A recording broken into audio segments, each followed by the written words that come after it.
What if there were terrorists living right under your nose? Yup, training right here in the United States. Sounds like a plot to a movie that doesn't happen, right? But my next guest says it is absolutely true and has been happening, even wrote a book about it. Martin Moyer has been working to expose the many considering terror training networks spreading across 22 states. He's the founder of the Christian Action Network and author of this book, Twilight in America.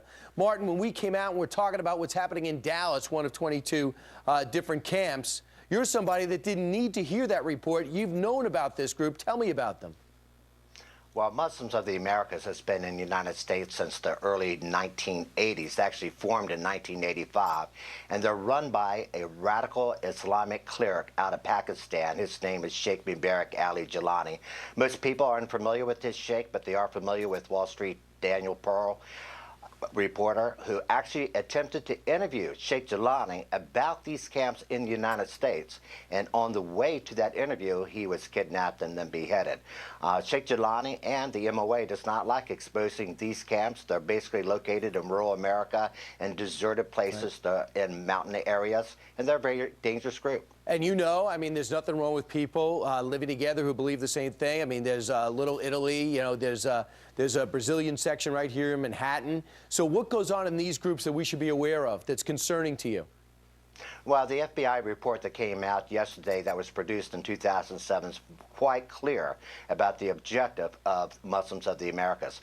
They've killed 10 people. They've set off several fire bombings in the United States. They've set off explosive bombings. They've killed their own people.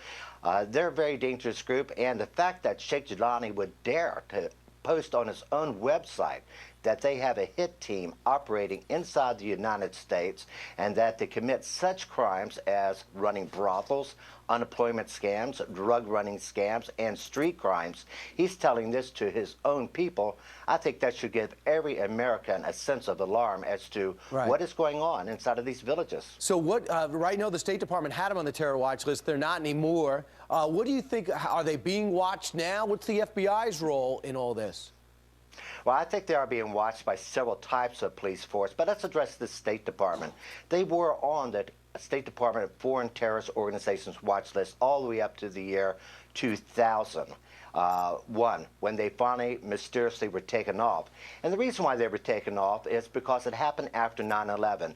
And can you imagine if the State Department had kept them on the list and in a public document stating that here is a group in America with 22 camps inside of our country whose goal is to execute jihad in America, and we allowed them to exist. So what they wanted to do was make it disappear publicly, so they removed them from the list, offering some crazy excuse that said, well, this group has not committed a crime during the past year, so we're going to remove them from the list. All right, Twilight in America details this group. This story might be new to you, but it's not new to him. Martin Moyer, thanks so much. Thank you very much.